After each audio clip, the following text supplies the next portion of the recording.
Hello, wonderful people. Welcome back to this wonderful channel where we'll bring you back to back update and information as it is hot. Right now, as it is hot, Asari Dokubo has fired a shot at Ndigbo, at Biafrans again. He has fired a big shot at them and he has said something that may look like an insult. But if Ndigbo should look at it, in a proper way is an insult somehow, but somehow it is also an advice. Meanwhile, before I bring you the full details of what Asari Dokubo has said concerning Ndigbo and Lagos State, of course, you know that Lagos State government and House of Assembly are planning to implement a law of land and properties that will favor only the indigenes of Lagos State. Meanwhile, before I bring you details of that news, if this is your first time of joining us on this wonderful channel, go and subscribe. Go and subscribe to our channel because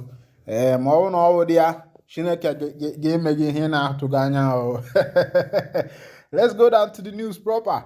Meanwhile, Ndigbo, it's high time that Nunu Gamarali here. Oluola mgbe ndị Igbo kwesịrị ịmali ihe what was up because what I found out is that Igbo man does not understand the politics of Nigeria. Rather, their focus is on their business. And look at what Asari Dokubo is saying. He said, Igbos, your presence in Lagos is not needed. Why not leave your property and why not leave their property and return home? Asari Dokubo. This one is coming from Asari Dokubo. He said that Igbo's presence are not needed in Lagos.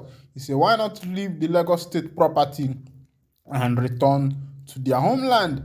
But I think that Igbos does not pay attention to history.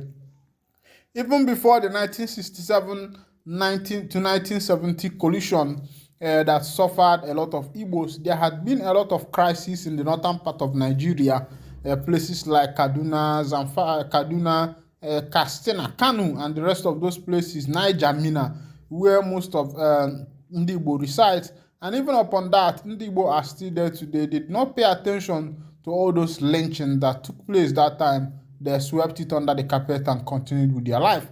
Now, the baton has been handed over to Lagos State, and because their man is currently in their son, or an indigene of Lagos State is currently in the seat of the president of Nigeria, and they felt that this is the right time they can turn against the Igbos and pepper them. Now, let's go down to the full details of what Asari Dokubo is saying. It is an insult indirectly, but on the other hand, it is a kind of advice.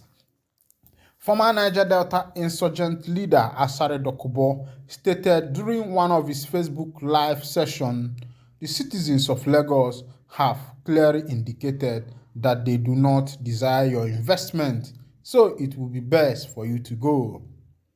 Igbos, have you ever thought why you invested all your money in Lagos? He continued. Instead of investing in Lagos, I encourage you to direct your investment to cities such as Asaba, Owerri in Imo State. Dokubo stressed that the people of Lagos have made it quite plain that they do not welcome your investment or presence, and that it will be prudent to comply. He questioned the idea of forcibly entering another man's property, analogizing it to someone refusing admission into their home. Even in America, would they not follow you if you trespassed? He wondered. Why would Lagos aspire to emulate American practices because Lagos is not America? You should return to your own country. He also questioned the idea of people fleeing your presence, claiming that you have no legitimate claim or business in Lagos. I am not a mild-mannered person, he said. Oh no, I am a firm and determined individual. If you approach me, you will suffer repercussions that's beyond your expectation. Dear esteemed readers, what is your take on this article? Now, I want you to note something what Asari Dokubo said. I will read something for. He said, "Look at this place now." He said he wondered why would Lagos aspire to emulate America practices because Lagos is not America. He said you should return to your own country. Did you note that statement from Asari Dokubo? You should return to your own country. He used the word country, not even your own state. He said return to your own country. And this will give you an idea of how an average Nigerian sees Igbo people.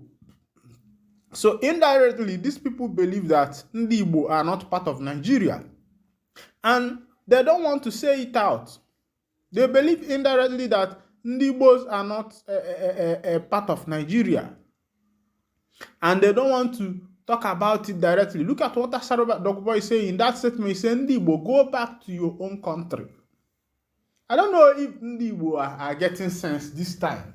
Well, congratulations and kudos to some of Igbo indigenes who have gone back to start manufacturing and production in their own father's land. I saw one in Igbariam where they are doing a production of factory eggs, poultry in a big way.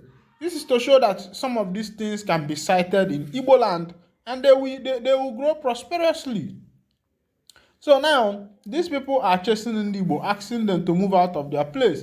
And the Igbos does not want to pay attention.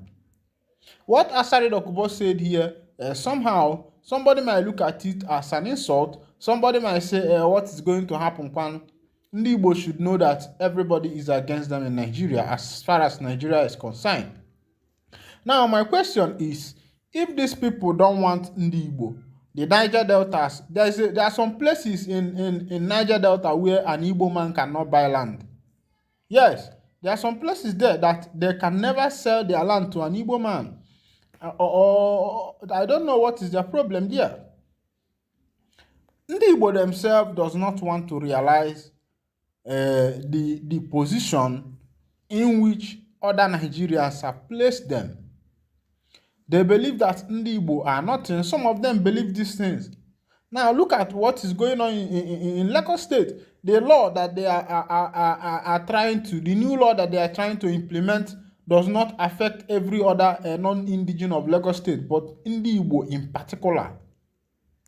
And of course, you know that Ndigbo have businesses that are worth trillions in Lagos. But one thing the Yorubans should understand is that peradventure Ndigbo leave Lagos for them, I don't think they will be able to handle Lagos. Because go to many of the business places in Lagos are owned by Igbo people. Alaba, are you talking about Alaba International Electrical, Alaba International Electronics? Are you talking about Satellite Town? Are you talking about Ladipo Market? Where will you talk about that Ndigbo are not the ones that is holding the business there? No, name them. Name business places in Lagos where I go to VI, go to Festac, Ndigbo Yabadia. So another point is that if we are in one Nigeria, Yorubans should also caution themselves. Yes, they should caution themselves because this is not what they are doing is against the constitution of the nation. We are all Ndigbo and every other ethnic group in this nation are all in one Nigeria. Of which that is to say that the law and the constitutions hold the Ndigbo, the South, the Southeast, and even the Northerners together. So why will Igbos be treated differently in this particular administration? No, sikwala n'ike o. O siele n'ike. I don't know whether Ndigbo are paying attention to what is going on because if care is not taken, because they might be taking this thing slightly. Some people will say nothing will happen. Some people will say, but it's high time people use their senses and start bringing their business home. Then another note, I think this is a kind of way to pressurize Ndigbo to sell their properties cheap prices. Also, Ndigbos who are in Lagos should also watch out and also to observe and to know whether this thing is a kind of way to pressurize them to sell their properties cheaply, which Ndigbo I know who are business people are not going to accept. Meanwhile, Asari Dokubo has said his own. I will be winding down the curtain here, and if this is your first time of joining us on this wonderful channel, please go ahead and subscribe, like, comment, share, and also remember to on the notification button so that whenever our news enter, you'll be the first to collect it. Thank you for listening. God bless you.